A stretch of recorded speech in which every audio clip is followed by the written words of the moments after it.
Hello student, last class मैंने आप सबको बेसिक केमिस्ट्री पढ़ाना शुरू किया था। आप सब लोग लगातार इसको कंटिन्यू करिए। आज मैं सेकंड क्लास लेने जा रहा हूँ बेसिक केमिस्ट्री का।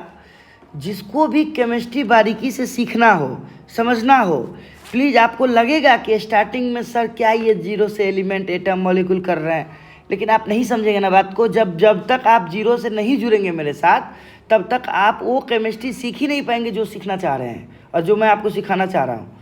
इसीलिए आप इस सब बात को छोड़िए, आप स्टार्टिंग से मेरे साथ जुड़िए और मेरा एक एक लेक्चर को देखने का प्रयास करिए। और आप मेरे साथ जुड़िए तो सही। पहले कितना दिन बेसिक चलता है? 1 से 2 क्लास 3 क्लास में बेसिक ख़त्म हो जाएगा। जैसे ही बेसिक ख़त्म होगा फिर मैं आ जाऊँगा। इस बात को आप ध्यान में रखिए। फिलहाल आप एक एक करके मेरा वीडियो देखिए और सबसे पहले आप सब लोग मिल करके अच्छा से लाइक करिए, चैनल को सब्सक्राइब करिए और शेयर करिए अपने सब दोस्तों को, ताकि ज़्यादा से जल्दी चैनल मोनेटाइज हो। और जब चैनल मोनेटाइज हो जाता है तो थोड़ा सा काम में आसानी होती है। तो आइए आज मैं शुरू करने जा रहा हूँ। लास्ट क्लास मैंने आपको बताया था type of substance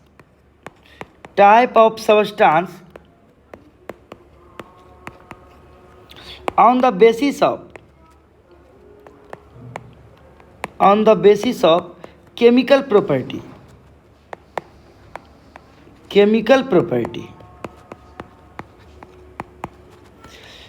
Type of substance on the basis of their chemical property.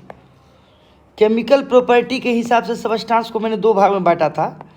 एक प्योर सबस्टांस और एक इम्प्योर सबस्टांस। एक प्योर सबस्टांस, एक इम्प्योर सबस्टांस। प्योर सबस्टांस में बच्चों 2 चीज़ आता है। एक आता है एलिमेंट और एक आता है कंपाउंड। एक एलिमेंट आता है, एक कंपाउंड आता है। इम्प्योर सबस्टांस में हम लोग बोलते हैं मिक्सचर, एलिमेंट, कंपाउंड और मिक्सचर। तो देखिए ध्यान से समझिए सब लोग। सबसे पहले मैं आज बात करने जाऊंगा आपसे एलिमेंट के बारे में। मैं बात करने जा रहा हूं। मैंने कल भी थोड़ा सा बात किया था एलिमेंट के बारे में। मैंने समझाने का प्रयास किया था कि एलिमेंट जो होता है एक प्योर सबस्टांस है। ऐसा प्योर सबस्टांस है जो नेचर से ही प्राप्त होता है। एलिमेंट का सोर्स क्या है वास्तव में? एलिमेंट का वास्तव में सोर्स क्या है? नेचर। एलिमेंट का सोर्स क्या है? नेचर। ठीक है, एलिमेंट नेचर से प्राप्त होता है, लेकिन इसका मतलब क्या है? नेचर से मिलने वाला हर चीज़ एलिमेंट है? नहीं, नेचर से मिलने वाला हर कुछ एलिमेंट नहीं होता। तो मैंने कल समझाने का प्रयास किया कि द प्योर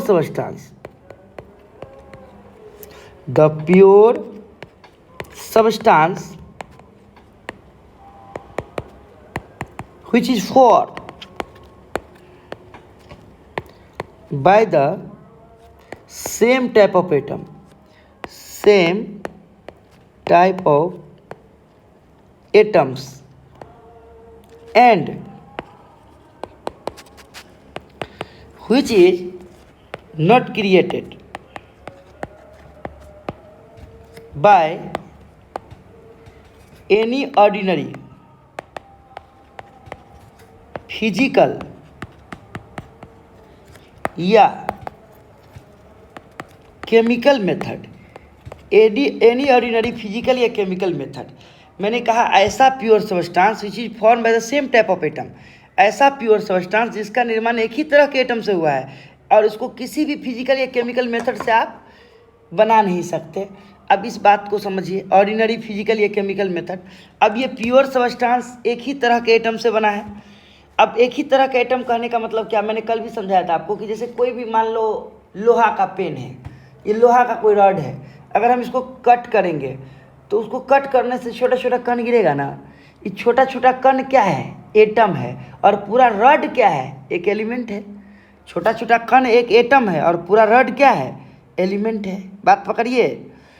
अब समझना पड़ेगा आपको कि एटम और एलिमेंट को समझने के लिए एक एलिमेंट का निर्माण जिन छोटे छोटे कण से हुआ है इसको एटम बोलते हैं। और एक एलिमेंट के पास जितना भी एटम है सब एक ही तरह का है, सबका प्रॉपर्टी एक जैसा, सबका कलर एक जैसा, सबका मास एक जैसा, सबका melting point, boiling point, density, हर प्रॉपर्टी एक जैसा, तब वो एलिमेंट कहलाएगा। एक एलिमेंट के पास एक ही तरह का एटम होना चाहिए तभी वो एलिमेंट कहलाएगा। अगर डिफरेंट तरह का एटम हो गया तब वो एलिमेंट नहीं होगा। बात को पकड़े कि नहीं, समझ गए? आइए मैं आपको एटम के बारे में बात करके समझाता हूँ। जैसे यहीं पे आप चलिए दूसरा पॉइंट हम समझाते हैं आपको, एटम। एटम के बारे में ऐसे तो कहा गया कि एटम एलिमेंट का सबसे छोटा पार्ट है, हम ऐसे बोलते हैं द स्मॉलेस्ट पार्ट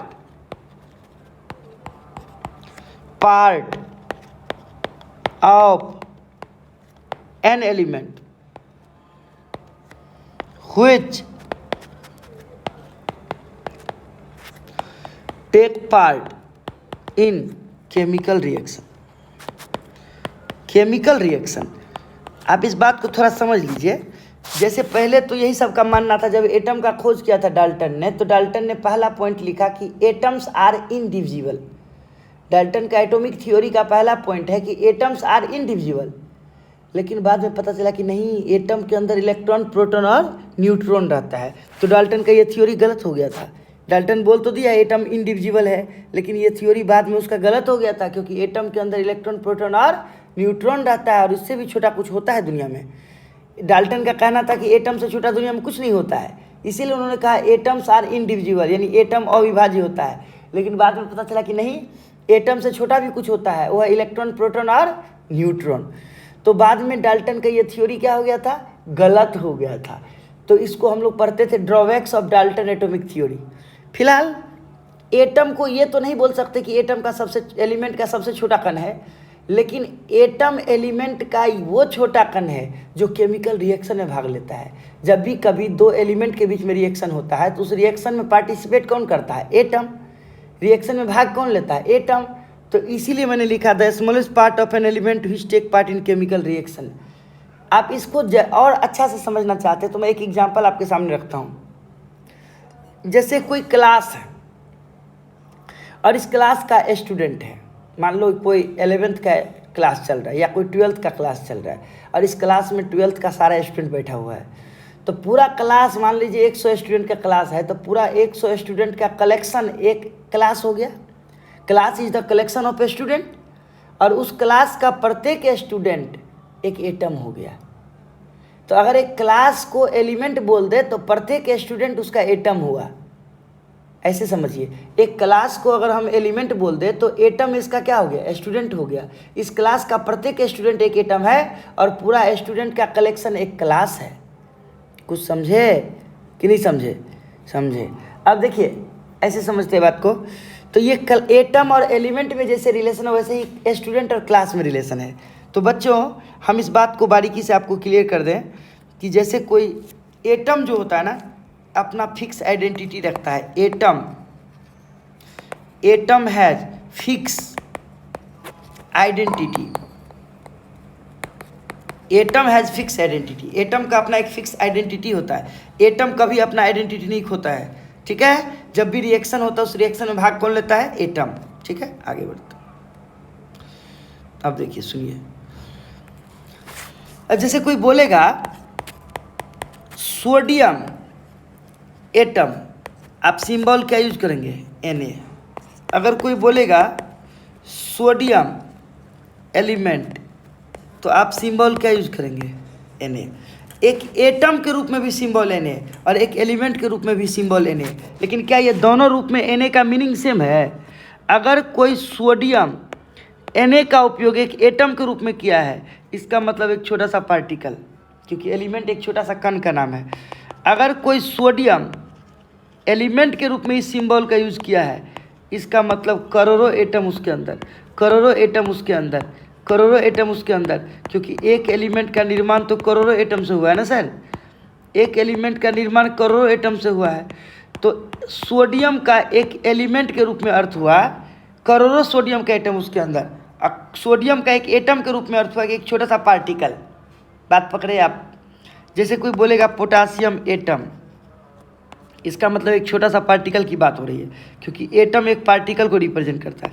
लेकिन कोई बोलेगा पोटासियम एलिमेंट, तब पोटासियम एलिमेंट का मतलब बहुत सारा पोटासियम का एटम उसके अंदर, बहुत सारा पोटासियम का एटम उसके अंदर, पोटासियम का एलिमेंट के रूप में अर्थ हुआ बहुत सारा पोटासियम का एटम उसके अंदर। तो एक एलिमेंट के पास जो एटम होता है ना एक ही तरह का होता है, एक एलिमेंट के पास जो एटम होता है वो एक ही तरह का होता है। कोई बोल देगा एल्युमिनियम एटम, इसका मतलब एक छोटा सा कण। अब कोई बोलेगा एल्युमिनियम एलिमेंट, इसका मतलब बहुत सारा एल्युमिनियम का एटम उसके अंदर, बहुत सारा एल्युमिनियम का एटम उसके अंदर। ये एटम और एलिमेंट का अंतर है, आप समझे? एटम और एलिमेंट में अब कंफ्यूज नहीं होंगे ना? नहीं होंगे, समझेंगे सब लोग अच्छा से। चलिए अब मैं थोड़ा सा आगे बढ़ जाता हूँ, आपको लेके आता हूँ, एक दूसरा टर्म सिखाता हूँ। और ये दूसरा टर्म है क्या? तो दूसरा टर्म है आप मॉलिक्यूल। मॉलिक्यूल, आपने एटम और एलिमेंट को सीखा, अब आप मॉलिक्यूल को सीखेंगे। अब सीखिए मॉलिक्यूल क्या है। बच्चों ऐसे कंसेप्ट क्या कहता है कि व्हेन टू या more atom combine chemically then molecule is formed, molecule is formed। बात को समझिए क्या बोल रहा है। when two या more atom combine chemically, when two या more atom combine chemically then molecule is formed। कहता है जब दो या दो से अधिक एटम केमिकली कंबाइन करता है तो मॉलिक्यूल का निर्माण होता है। यानी एटम के कंबाइन करने से मॉलिक्यूल बनता है, एटम के मिलने से, केमिकल रिएक्शन करने से मॉलिक्यूल बनता है। अब कहोगे ये कैसे बात हो गया सर, एटम क्यों आपस में मिलता है? दो एटम को आपस में मिलने की क्या जरूरत है? आप ऐसे सोचिए, हर दुनिया में जितना कुछ चाहे ना सर, दुनिया में जितना भी चीज़ है ना, सबको एक चीज़ चाहिए, वो है स्टेबिलिटी। दुनिया में हर चीज़ को स्टेबिलिटी चाहिए, चाहे वो सजीव हो चाहे निर्जीव हो, दुनिया में हर चीज़ को स्टेबिलिटी चाहिए।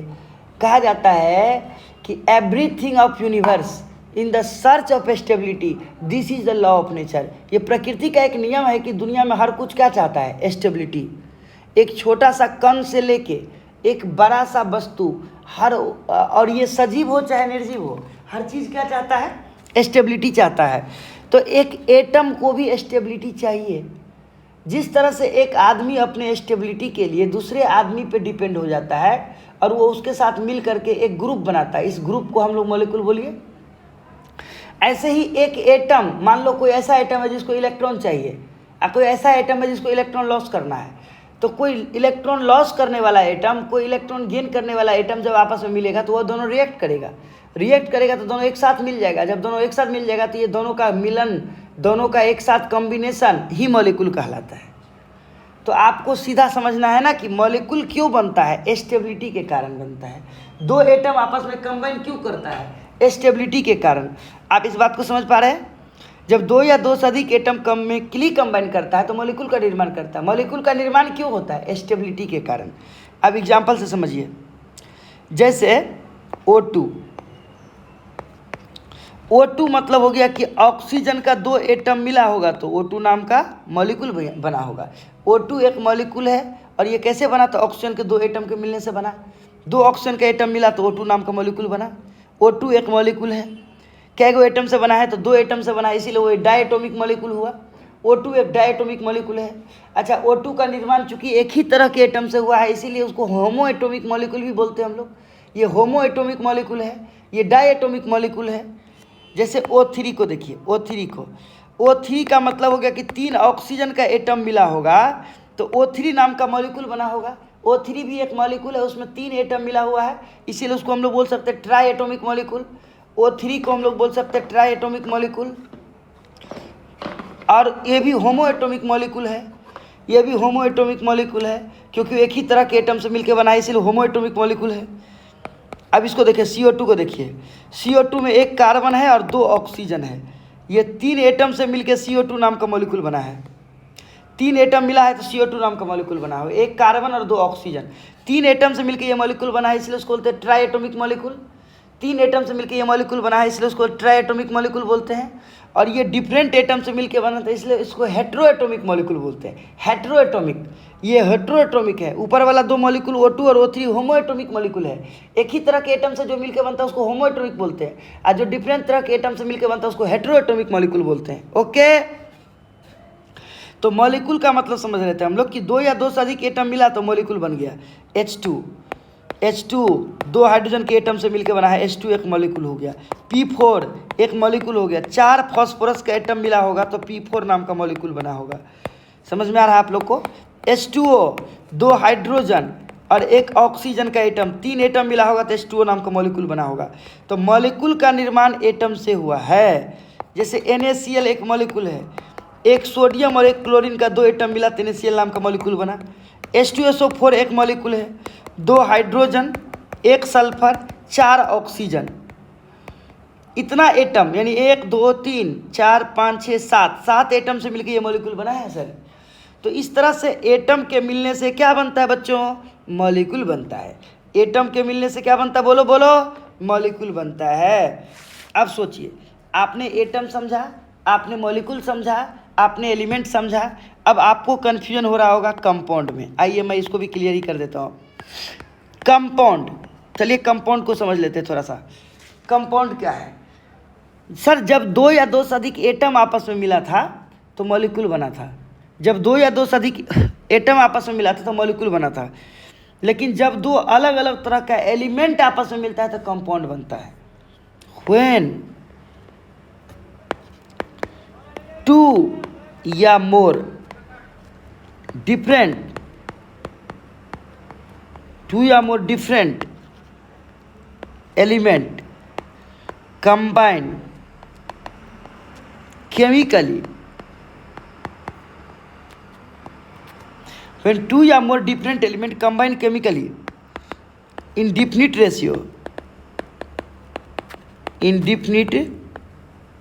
ratio, then compound is formed. Compound is formed. क्या कहता है कंसेप्ट समझे?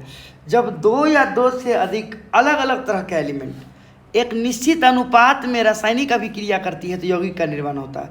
व्हेन 2 या more different element combine chemically in different ratio then compound is form. जब 2 या 2 से अधिक अलग अलग तरह का एलिमेंट एक निश्चित अनुपात में एक केमिकली रिएक्ट करता है, रासायनिक अभिक्रिया करती है तो यौगिक का निर्माण होता है। कंपाउंड मतलब यौगिक हिंदी में उसको बोलते हैं। अब समझने वाली बात यह है, एटम के मिलने से मॉलिक्यूल बनता है लेकिन एलिमेंट के मिलने से कंपाउंड बनता है। एटम के मिलने से मॉलिक्यूल बनता है लेकिन एलिमेंट के मिलने से क्या बनता है बच्चों? कंपाउंड बनता है। अब इस बात को ऐसे समझिए, जैसे सोडियम एलिमेंट क्लोरीन एलिमेंट से मिला। विचार करना है बात पे। सोडियम का एलिमेंट के रूप में अर्थ हुआ कि बहुत सारा सोडियम का एटम उसके अंदर, बहुत सारा सोडियम का एटम उसके अंदर, क्योंकि एक एटम एलिमेंट का निर्माण करोड़ों एटम से हुआ है। और क्लोरीन का एलिमेंट के रूप में अर्थ हुआ बहुत सारा क्लोरीन का एटम उसके अंदर, बहुत सारा क्लोरीन का एटम उसके अंदर, क्योंकि एक एलिमेंट का निर्माण करोड़ों एटम से हुआ है। जब ये दोनों आपस में मिल जाता है, जब ये दोनों आपस में मिल जाता है तो गौर करिए आप, 2 एलिमेंट आपस में मिल रहा है ना, तो सोडियम का एक एटम क्लोरीन के एक एटम के साथ मिलके NaCl नाम का मॉलिक्यूल बनाया होगा। सोडियम का दूसरा एटम क्लोरीन के दूसरा एटम से मिलके दूसरा NaCl नाम का मॉलिक्यूल बनाया। इस तरह से करोड़ों NaCl नाम का मॉलिक्यूल बन गया। 2 एटम आपस में रिएक्ट किया, मिलते चला गया और मॉलिक्यूल बनाया। बहुत सारा NaCl नाम का मॉलिक्यूल बन गया, बहुत सारा NaCl नाम का मॉलिक्यूल बन गया। सर ये मॉलिक्यूल है, ये एक मॉलिक्यूल है, ये एक मॉलिक्यूल है, सब अलग अलग मॉलिक्यूल है, लेकिन आप पूरा सिस्टम को क्या बोलेंगे? पूरा सिस्टम को हम लोग बोलते हैं NaCl कंपाउंड। पूरा सिस्टम को हम लोग बोलते हैं NaCl कंपाउंड। प्रत्येक अलग अलग मॉलिक्यूल है, सब अलग अलग मॉलिक्यूल है, लेकिन पूरा सिस्टम क्या है? कंपाउंड। पर अलग अलग एक मॉलिक्यूल है लेकिन पूरा सिस्टम क्या है? कंपाउंड। नहीं समझे ना कुछ? मेरा कहने का सेंस ये हुआ कि यही NaCl मॉलिक्यूल है। इसका मॉलिक्यूल के रूप में अर्थ हुआ कि एक सोडियम और एक क्लोरीन का मात्र 2 एटम उसके पास, और यही NaCl कंपाउंड है। यही NaCl कंपाउंड है। कंपाउंड के रूप में इस NaCl का अर्थ हुआ कि बहुत सारा NaCl नाम का मॉलिक्यूल उसके अंदर, बहुत सारा NaCl नाम का मॉलिक्यूल उसके अंदर। ये कंपाउंड के रूप में NaCl का अर्थ हुआ बहुत सारा NaCl नाम का कंपाउंड उसके अंदर। समझ रहे बात को? अब जैसे मान लीजिए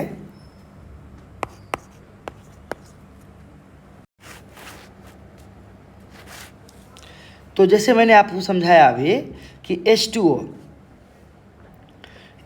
की बात को सोचो। H2O मॉलिक्यूल भी है, H2O मॉलिक्यूल भी है और H2O कंपाउंड भी है। अभी दोनों का मीनिंग समझो। H2O का मॉलिक्यूल के रूप में क्या अर्थ हुआ? 2 हाइड्रोजन और 1 ऑक्सीजन का, यानी 3 एटम उसके पास। और H2O का कंपाउंड के रूप में अर्थ क्या है? बहुत सारा H2O नाम का मॉलिक्यूल उसके अंदर, बहुत सारा H2O नाम का मॉलिक्यूल उसके अंदर। H2O का कंपाउंड के रूप में अर्थ क्या हुआ? बहुत सारा H2O नाम का मॉलिक्यूल उसके अंदर। तो ये मॉलिक्यूल और कंपाउंड के में अंतर है। आइए मैं आपको एक छोटा सा एग्जांपल से स्पष्ट करता हूँ। जैसे मान लीजिए एक सिंबल यूज कोई कर दिया Al, हम बोलेंगे इस सिंबल का यूज एटम के रूप में कर सकते हैं, तो आप कहेंगे एकदम अवश्य कर सकते हैं, ये एटम है और इसका मतलब एक छोटा सा पार्टिकल। लेकिन अगर मैं बोलूँ कि इस सिंबल का यूज मॉलिक्यूल के रूप में कर सकते हैं, तो सर ये मॉलिक्यूल के रूप में नहीं हो सकता यूज। क्यों? क्योंकि मॉलिक्यूल का अर्थ हुआ कि 2 या 2 से अधिक एटम उसमें दिखना चाहिए। सिंबल में 2 या 2 से अधिक एटम दिखना चाहिए, उसमें एक ही तरह का एटम है, एक ही एटम है, तो उसमें कैसे मॉलिक्यूल बोल सकते इसको? लेकिन क्या इस सिंबल का यूज एलिमेंट के रूप में हो सकता है? जी हो सकता है। उसके पास एक ही तरह का एटम है तो एलिमेंट बोल सकते हैं, लेकिन इसका मीनिंग फिर चेंज हो जाएगा। एलिमेंट के रूप में इसका अर्थ हुआ कि बहुत सारा एल्युमिनियम का एटम उसके अंदर। एलिमेंट के रूप में इसका अर्थ हुआ बहुत सारा एल्युमिनियम का एटम उसके अंदर। अब मान लो कोई बोलेगा इस कंपाउंड के रूप में इसका यूज कर सकते हैं, Al सिंबल का यूज कंपाउंड के रूप में कर सकते हैं? नहीं कर सकते हैं, क्योंकि कंपाउंड कहलाने के लिए 2 अलग अलग तरह के एलिमेंट होना चाहिए, जो कि उसमें नहीं है। तो कंपाउंड के रूप में इसका यूज नहीं कर सकते हैं। अब समझिए बात को, स्पष्ट समझिए। अगर कोई बोलेगा CO2, क्या CO2 का यूज एक एटम के रूप में कर सकते हैं? नहीं कर सकते हैं। CO2 का यूज एटम के रूप में नहीं कर सकते हैं। क्यों नहीं कर सकते? क्योंकि एक एटम का मतलब एक ही एटम होना चाहिए। इसमें तो एक कार्बन है, 2 ऑक्सीजन, बहुत सारा एटम है। क्या इसका यूज मॉलिक्यूल के रूप में कर सकते हैं? कर सकते हैं, क्योंकि इसके पास 2 या 2 से अधिक एटम है। इसका मतलब एक कार्बन और 2 ऑक्सीजन का, यानी 3 एटम उसके पास है, यानी उसको मॉलिक्यूल के रूप में यूज कर सकते हैं। क्या इस सिंबल का यूज हम एलिमेंट के रूप में कर सकते हैं? सर एलिमेंट कहलाने के लिए एक ही तरह का एटम होना चाहिए, इसमें अलग अलग तरह का एटम है, तो एलिमेंट नहीं हो सकता है। क्या इस सिंबल का यूज हम लोग कंपाउंड के रूप में कर सकते हैं? कंपाउंड के रूप में कर सकते हैं। 2 अलग अलग तरह का एलिमेंट है, इसीलिए कंपाउंड हो सकता है। और कंपाउंड के रूप में इसका मीनिंग बहुत सारा CO2 नाम का मॉलिक्यूल उसके अंदर, बहुत सारा CO2 नाम का मॉलिक्यूल उसके अंदर। ये हो गया कंपाउंड के रूप में इसका अर्थ। एक कंपाउंड के रूप में इसका अर्थ हुआ बहुत सारा CO2 नाम का मॉलिक्यूल उसके अंदर। बात समझ रहे हैं कि नहीं समझ रहे हैं? अब देखिए, जैसे हम एक एग्जांपल ले लेते हैं O2। क्या इस सिंबल का यूज एटम के रूप में कर सकते हैं? नहीं कर सकते। एटम मतलब एक एटम होना चाहिए ना। क्या इस सिंबल का यूज मॉलिक्यूल के रूप में कर सकते हैं? जी कर सकते हैं। 2 एटम उसके पास है, तो 2 या 2 से अधिक एटम है तो मॉलिक्यूल हो सकता है। इसका मतलब 2 ऑक्सीजन का एटम उसके पास। लेकिन क्या इस सिंबल का यूज हम लोग एलिमेंट के रूप में कर सकते हैं? एक ही तरह का एटम होना चाहिए एलिमेंट के लिए, एक ही तरह का एटम दिख रहा है तो एलिमेंट के रूप में कर सकते हैं। और इसका मतलब बहुत सारा O2 नाम का मॉलिक्यूल उसके अंदर, बहुत सारा O2 नाम का मॉलिक्यूल उसके अंदर। ये हो गया एलिमेंट के रूप में इसका अर्थ। क्या इस सिंबल का यूज कंपाउंड के रूप में कर सकते हैं? नहीं कर सकते हैं, क्योंकि कंपाउंड कहलाने के लिए 2 अलग अलग तरह का एलिमेंट होना चाहिए, तो उसको हम लोग कंपाउंड के रूप में यूज नहीं कर सकते हैं। तो बच्चों आपको ये समझ में आया होगा अभी तक कि एटम क्या है, एलिमेंट क्या है, मॉलिक्यूल क्या है, कंपाउंड क्या है। सब बात क्लियर हो गया आप लोग का। अब आप लोग घर पे थोड़ा सा इस वीडियो को बढ़िया से देखिए, समझिए, और अगले क्लास में मैं आपको समझाने जाऊंगा कि अगला नेक्स्ट टॉपिक में ये बताऊंगा मैं कि एटॉमिक नंबर क्या होता है, मास नंबर क्या होता है, आयन क्या है, एटम से आयन कैसे बनता है, रेडिकल क्या होता है, ये सारी चीज़ें मैं डिस्कस करते हुए ज़बरदस्त आगे बढ़ते चला जाऊंगा। इलेक्ट्रॉनिक कॉन्फ़िगरेशन पे जाने का उम्मीद है, इलेक्ट्रॉनिक कॉन्फ़िगरेशन की तरफ हम बढ़ेंगे। बहुत सारा क्वेश्चन आपको डिस्कस करके मैं दिखाऊंगा। बस आप लोग लगे रहिए, नॉन स्टॉप वीडियो देखिए और मैं धीरे धीरे वीडियो का ड्यूरेशन भी बढ़ाऊँगा। अभी मैं छोटा छोटा वीडियो बना रहा हूँ ताकि आप लोग देख पाएँ। और चैनल को सब्सक्राइब करिए, जल्दी से बेल आइकन दबाइए, कोड लग जाए, सिस्टम से काम हो। इसमें थोड़ा समय लग रहा है लेकिन बहुत जल्द ही ये सब भी हो जाएगा। आप सब लोग साथ दीजिए और अच्छा से जुड़िए और इंटरेस्ट लीजिए केमिस्ट्री में, तब और बेहतर होगा। तब तक के लिए धन्यवाद।